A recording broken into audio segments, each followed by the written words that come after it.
नमस्कार दोस्तों, स्वागत है आप सभी का अदिति की वाणी YouTube चैनल में। दोस्तों, आज की कहानी मुझे छत्तीसगढ़ की रहने वाली अनामिका वर्मा जी ने भेजी है। तो चलिए शुरू करते हैं आज की कहानी।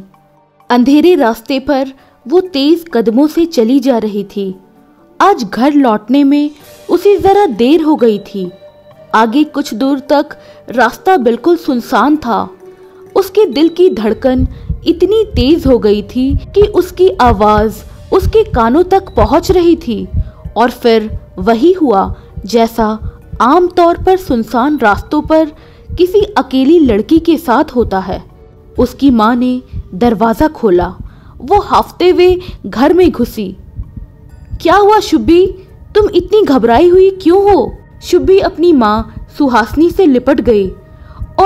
और ये तुम्हारे कंधे के पास तुम्हारे कपड़े कैसे फटे हुए हैं? शुभी ने अपनी तेज सांसों को सामान्य करने की कोशिश करते हुए कहा, माँ, कुछ लड़कों ने मेरे साथ रास्ते में बदतमीजी करने की कोशिश की। वो तो भला हो उन अंकल का जो समय रहते आ गए। उन्होंने मुझे बचा लिया। माँ, हे भगवान, आज आपने मेरी बेटी की रक्षा की, अपने रूप में उस भले इंसान को भेज दिया। बहुत बहुत धन्यवाद आपका। सुहासिनी ने हाथ जोड़ते हुए कहा, शुभी, तुम काम छोड़ क्यों नहीं देती बेटा?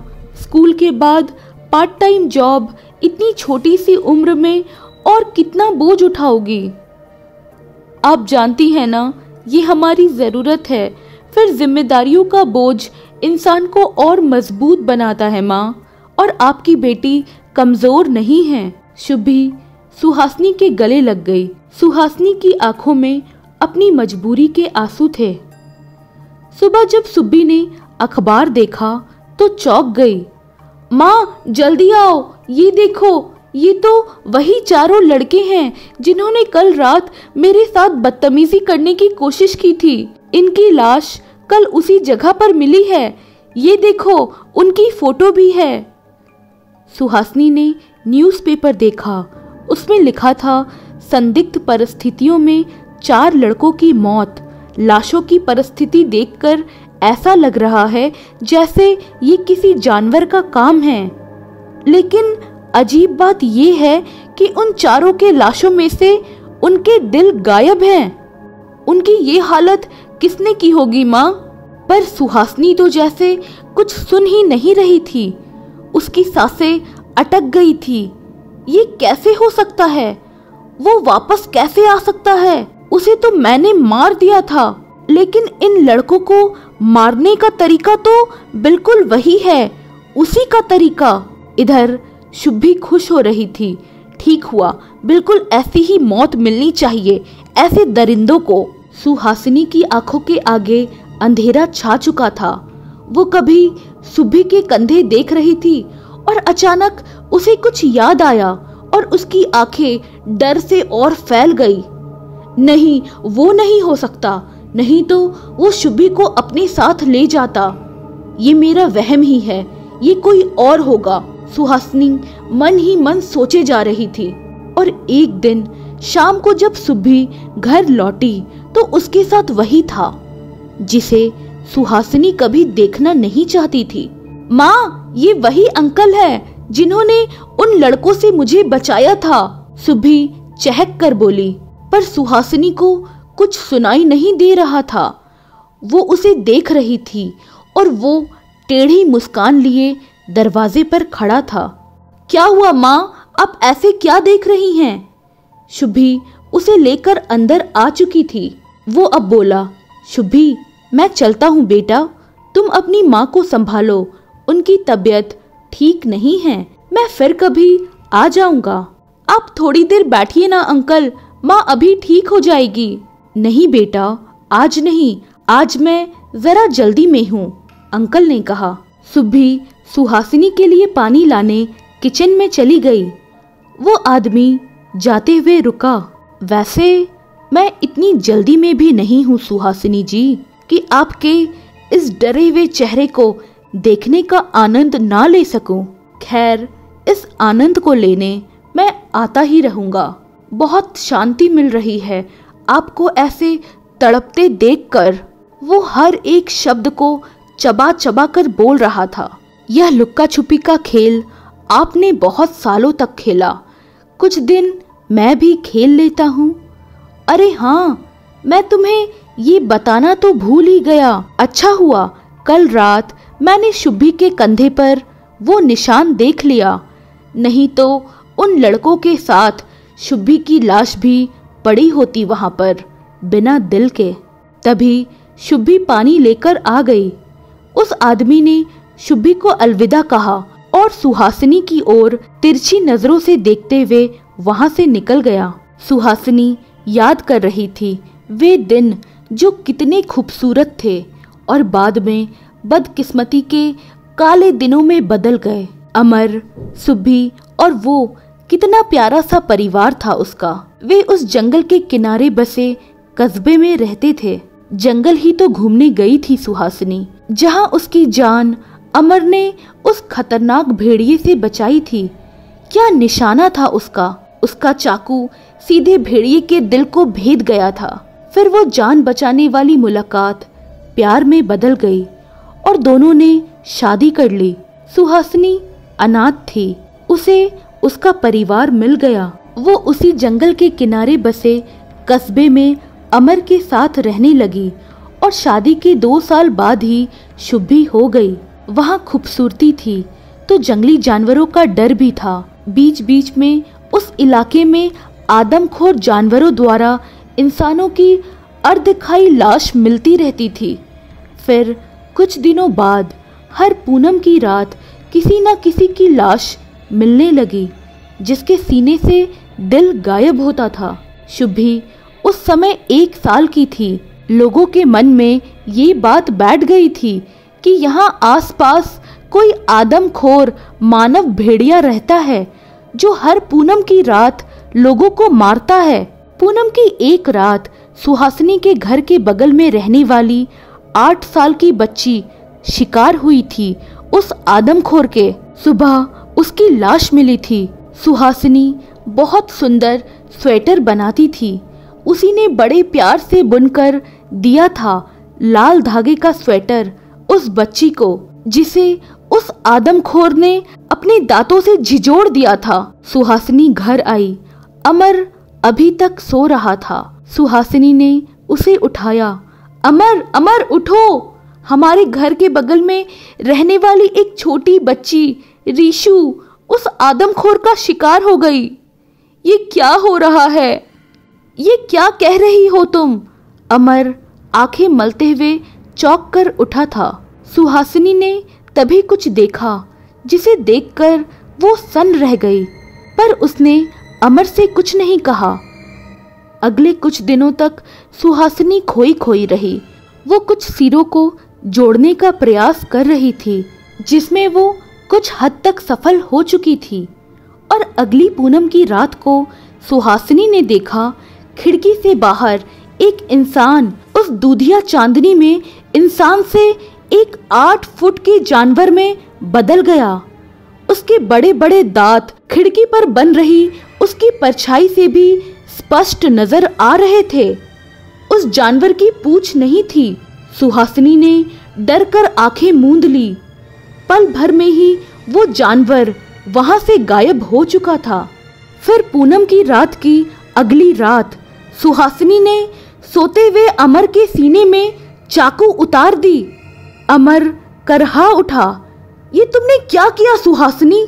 इतने दिनों तक तुमने मुझे धोखे में रखा, लेकिन उस दिन मैंने रीशु के स्वेटर के लाल धागे तुम्हारे दांत में देख लिए थे, जो रीशु को झिझोड़ते वक्त तुम्हारे दांतों में फंस चुके थे। और फिर पिछली पूनम की रात मैंने तुम्हें उस वहसी दरिंदे में बदलते भी देख लिया। ओह, तो तुम आखिर मुझे पहचान ही गई। हाँ, मैं एक मानव भेड़िया हूँ। तो इसीलिए तुम पूनम की रात की सुबह देर तक सोते थे, इसलिए मुझे कभी अपने परिवार वालों से नहीं मिलाया? सुहासिनी ने कहा। हाँ, क्योंकि मेरा कोई परिवार ही नहीं है, बहुत कम लोग बचे हैं। मैंने तुमसे शादी की क्योंकि मैं तुमसे एक संतान चाहता था, एक मानव भेड़िया और इंसान की संतान, और वो संतान यदि मादा हो तो उससे जन्मा बच्चा भेड़िया ही होता है। उससे जन्मी संतान के इंसान होने की गुंजाइश होती ही नहीं है। मेरी शुभी बढ़ाएगी मेरे इस भेड़िया वंश को और फिर हम राज करेंगे तुम जैसे कमजोर इंसानों पर, अमर ने कहा। लेकिन मेरी शुभी तो इंसान है, सुहासिनी बोली। हाँ, वो अभी इंसान है। 16 वर्षों तक यदि उसने मांस नहीं खाया तो वो इंसान बनी रहेगी। 17वें वर्ष यदि पूनम की रात उसे किसी भेड़िए ने काट लिया तो वो एक मानव भेड़िए में बदल जाएगी। तुम मांसाहारी नहीं थी, इसलिए शुभी को भी कभी मांस खाने नहीं दिया। मैं इंतजार कर रहा था उसके 17वें वर्ष का, जब मैं उसे काट कर एक मानव भेड़िया में बदल देता, अमर ने कहा। लेकिन अब तुम ऐसा कभी नहीं कर पाओगे अमर, सुहासिनी बोली। तुम क्या सोचती हो ये छोटा सा चाकू मुझे मार सकता है? अमर बोला। मैं जानती हूँ ये छोटा सा चाकू तुम्हें नहीं मार सकता, इसलिए तो मैंने कुछ और सोच रखा है। तुम्हें केवल जलाकर ही मारा जा सकता है ना? आज पूनम की रात भी नहीं है कि तुम मानव भेड़िया में बदल जाओ। इसी के साथ सुहासिनी कमरे से बाहर निकल गई। उसने कमरे का दरवाजा बाहर से बंद कर दिया। वो शुभी को लेकर घर से बाहर निकली और पूरे घर में आग लगा दिया। सुहासिनी अब वर्तमान में आ चुकी थी। वो सोच रही थी आखिर अमर बच कैसे गया। शुभी अपनी माँ की हालत देखकर परेशान थी। इसी बीच अमर भी कई बार आकर जा चुका था, पर अभी तक उसने शुभी को ले जाने की या कुछ बताने की कोशिश नहीं की थी। सुहासिनी के मन में दिन प्रतिदिन शुभी को खोने का डर और गहराता जा रहा था। उस दिन शुभी के घर लौटने में देर हो गई थी। सुहासिनी परेशान थी। कुछ देर बाद शुभी जब लौटी तो उसके साथ अमर भी था। अमर के आते ही सुहासिनी सहम गई। आज अमर ने शुभी को अपने पास बिठा लिया। शुभी, आओ मेरे पास बैठो, मैं तुम्हें एक सच्चाई बताना चाहता हूँ, अमर बोला। सुहासिनी ने अपनी निगाहों से ही अमर से विनती कर ली थी कि वो कुछ ना कहे, लेकिन वो ये भी जानती थी कि उसकी इस विनती का उस वहसी पर कोई असर नहीं होगा। शुभी, आज तक तुम्हारी माँ ने तुम्हारे पापा के बारे में तुम्हें कुछ भी नहीं बताया होगा, है ना? अमर ने शुभी से पूछा। अंकल, मेरे पापा की डेथ जब मैं 1 साल की थी तभी हो गई थी, माँ ने मुझे बताया था, शुभी बोली। पर तुम्हें ये तो नहीं बताया था ना कि उनकी डेथ कैसे हुई थी और उन्हें किसने मारा था? अमर बहुत ही शातिर तरीके से शुभी से सवाल कर रहा था। शुभी चौंक कर अमर को देखने लगी। क्यों सुहासिनी, तुम आज मुझे कुछ कहने से रोकोगी नहीं? अमर ने तीखे स्वर में सुहासिनी से कहा। सुहासिनी कुछ न बोली। हाँ तो शुभी, तुम्हारे पापा को तुम्हारी माँ ने ही मारा था, वो भी जलाकर। वो तो भला हो उस बारिश का जो समय रहते बरस गई। वो घर जिसमें उन्हें जलाया गया था आधा जल चुका था। आग की लपटें तुम्हारे पापा को जला पाती उससे पहले बारिश से वो आग बुझ गई। तुम्हारे पापा बच गए और आज तुम्हारे सामने खड़े हैं। उस दिन उन लड़कों से बचाते समय मैंने तुम्हारे कंधे पर वो निशान देख लिया था जो जन्म से तुम्हारे साथ है। उसे देखकर ही मैंने पहचान लिया था कि तुम मेरी ही बेटी हो, अमर ने कहा।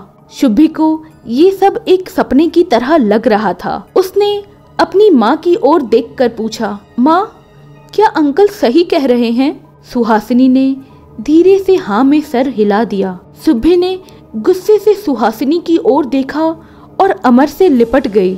सुहासिनी अब बोल उठी, अमर, तुमने अपनी पूरी सच्चाई तो शुभी को बताई ही नहीं। शुभी सुहासिनी की ओर पलटी। ये तुम्हारे पिता जरूर हैं, पर इंसान नहीं, ये एक आदमखोर मानव भेड़िया हैं जो केवल इंसान का मांस खाना और खून पीना जानता है, जो तुम्हें भी मानव भेड़िया में बदल देना चाहता है, इसीलिए तुम्हें लेने आया है। लेकिन आशा के विपरीत शुभी चौकी नहीं और ना ही अमर से दूर हुई। मैं ये सब जानती हूँ माँ, पापा ने मुझे घर से बाहर ही सब कुछ बता दिया था। मैं बस एक बार आपके मुंह से सुनना चाहती थी, मैं क्या बन सकती थी और आपने मुझे क्या बनाकर जीने पर मजबूर कर दिया। एक इंसानी जिंदगी, कीड़े मकोड़ों की तरह रोज सुबह शाम रोटी की जद्दोजहद, क्या मिला मुझे इससे? पिता के प्यार और सहारे को तरसती रह गई, पर अब नहीं, अब मैं अपने पापा के साथ जाऊंगी। शुभी बस कहती जा रही थी। सुहासिनी वहीं सोफे पर गिर पड़ी, जिसे इतने दिन तक हर कष्ट सहकर सहेजा, वो इस तरह उससे मुंह मोड़ लेगी, इसकी उम्मीद ना थी उसे। अमर ने ठहाका लगाया। आज पूनम की रात है, 2 दिन बाद 17वें वर्ष में प्रवेश करेगी शुभी। अगली पूनम की रात मिलेगी हमारे समुदाय को एक मादा भेड़िया। खिड़की खुली हुई थी, चांदनी घर के अंदर तक आ रही थी। अमर वहां जाकर खड़ा हो गया और फिर अगले ही पल उसका शरीर परिवर्तित होने लगा एक मानव भेड़िया में। लाल लाल आंखें, लंबे दांतों वाला 8 फुट का भेड़िया, जिसके मुंह से लार निकल रही थी। उसकी वो गुर्राती हुई आवाज से सारा इलाका गूंज उठा। उसे देखकर सुहासिनी सहम गई और वहीं शुभी रोमांचित हो रही थी। उस 8 फुट के मानव भेड़िया ने शुभी को उठाया और पलक झपकते उस अंधेरी रात में गायब हो गया। शुभी, जहां तुम्हारा जन्म हुआ था वहीं तुम्हें मानव भेड़िया बनाया जा सकता था, इसलिए मैं तुम्हें इस कस्बे में लेकर आया हूँ। आज की रात तुम्हारा दूसरा जन्म होगा, जो तुम्हें तुम्हारी शक्तियाँ प्रदान करेगा। शुभी बहुत रोमांचित थी। रात हो चुकी थी। वे दोनों उस अधजले घर में थे जहाँ कभी अमर को सुहासिनी ने जलाया था। चांद के निकलने में अभी कुछ देर थी। शुभी कुछ बेचैन सी लग रही थी और रोमांचित भी। वो एक टक अपने साथ लाए उस डब्बे को देख रही थी जो उसने अपनी बगल में रखा था। शुभी जाकर अमर के गले से लग गई। पापा, मैं आपसे मिलकर बहुत खुश हूँ, शुभी चहकते हुए बोली। और जब शुभी अमर से दूर हुई तो अमर के सीने में एक चाकू घुसा हुआ था। उसने अमर को एक जोर का धक्का दिया और अमर गिर पड़ा। उसी के साथ शुभी ने अपने बगल में रखे उस डिब्बे को पैर से मारकर गिरा दिया, जिसमें से निकला पेट्रोल फर्श पर गिरे अमर को भिगोते हुए उसके चारों ओर फैल गया। धोखेबाज, अपनी माँ की तरह ही तूने मुझे धोखा दिया, अमर चीखते हुए बोला। हाँ, मैं अपनी माँ की तरह ही हूँ, पर हम धोखेबाज नहीं हैं, एक इंसान हैं। आपको क्या लगा मैं अपनी माँ को धोखा दूंगी? नहीं, आपको हम ताकत से नहीं हरा सकते, इसलिए हमने दिमाग का उपयोग किया, वही जो हम इंसानों की सबसे बड़ी खूबी है। माना कि मुझमें एक जानवर, एक भेड़िए का खून है, पर खून अपना रंग दिखाए या ना दिखाए, परवरिश अपना रंग जरूर दिखाती है। माँ के संस्कारों ने मुझमें इंसानियत भरी है, जानवरपन नहीं, शुभी गुस्से और गर्व के साथ कह रही थी। अमर उठने की कोशिश करने लगा। शुभी ने उस घर की टूटी छत से देखा, चांद निकलने वाला था। अमर मानव भेड़िया बन पाता उससे पहले ही शुभी ने जलती हुई लाइटर अमर पर उछाल दी। वो जलने लगा। शुभी घर से बाहर निकल आई और कुछ दूरी पर बैठकर उस अधजले घर को पूरी तरह जलते हुए देखती रही। अब चांद अपने पूरे शबाब पर था, लेकिन चांद की रोशनी में निकलने वाला वो आदमखोर जानवर जो पूर्णिमा की उजली रात को मौत की अंधेरी रात में बदल देता था, वो उस जलती आग में अपनी टूटती सांसों के साथ चीख रहा था, जो धीरे धीरे मंद पड़ती जा रही थी। उस अधजले घर के साथ अमर पूरी तरह जल चुका था। शुभी अब फोन पर अपनी माँ से बात कर रही थी। माँ, हमारा गुनहगार जलकर खत्म हो गया, मार दिया मैंने उसे और आज बारिश भी नहीं हुई।